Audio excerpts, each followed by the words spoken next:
So today is Dr. Martin Luther King Day, and everybody is celebrating the "I Had a Dream" speech, one of the most iconic speeches in American history.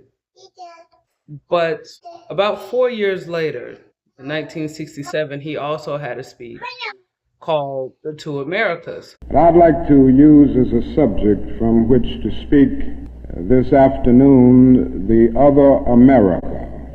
And I use this subject because there are literally two Americas. One America is beautiful for situation. And in a sense, this America is overflowing with the milk of prosperity and the honey of opportunity. Now, mind you, this is 1967. Of course, we all know what he's talking about.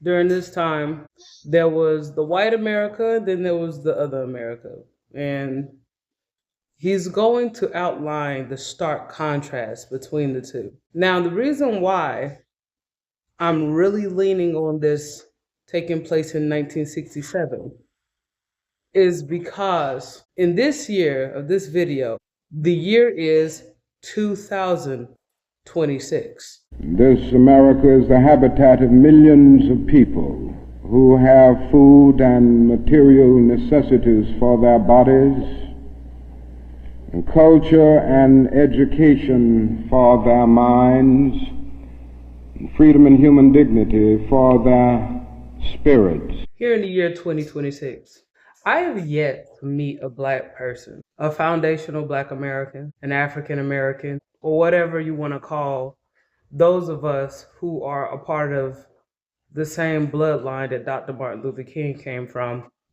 who don't get to enjoy the things that he talked about in this other America in 1967. In the year 1967, there was this fight for Black people to be treated like people, for us to be able to go to school, for us to be able to live in peace, things like this.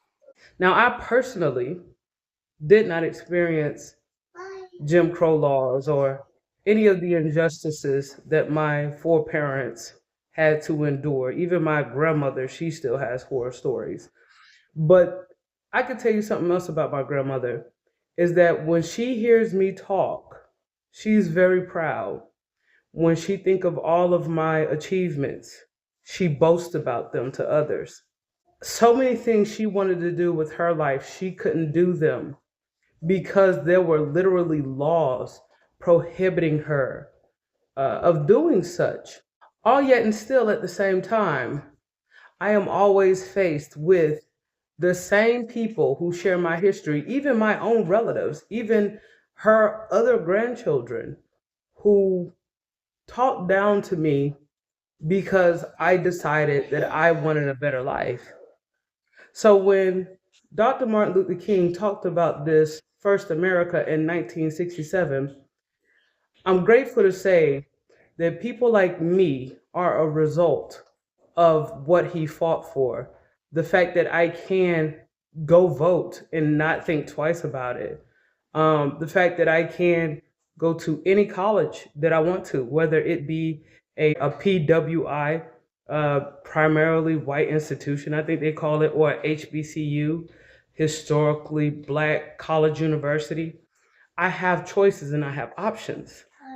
Sadly, when I take advantage of those options and those choices, of course, you're going to have outside adversity, but overwhelmingly, I would say discrimination is on autopilot. But tragically and unfortunately, there is another America. And this other America has a daily ugliness about it that constantly transforms the buoyancy of hope into the fatigue of despair. In this America, millions of work-starved men walk the streets daily in search for jobs that do not exist. Discrimination is now on autopilot. because this other America is doing it now. The other America is so unfortunate that there are so many people who, instead of doing things they know is right, instead of making difficult decisions that are uncomfortable, but that will improve themselves, they would rather criticize those of us who actually took time to do the work and try to degrade every time we've made progress. Sometimes I wonder if Dr. Martin Luther King was alive to see the Black community today, what would he say? He talked about how Black men would go searching for work for jobs that aren't there.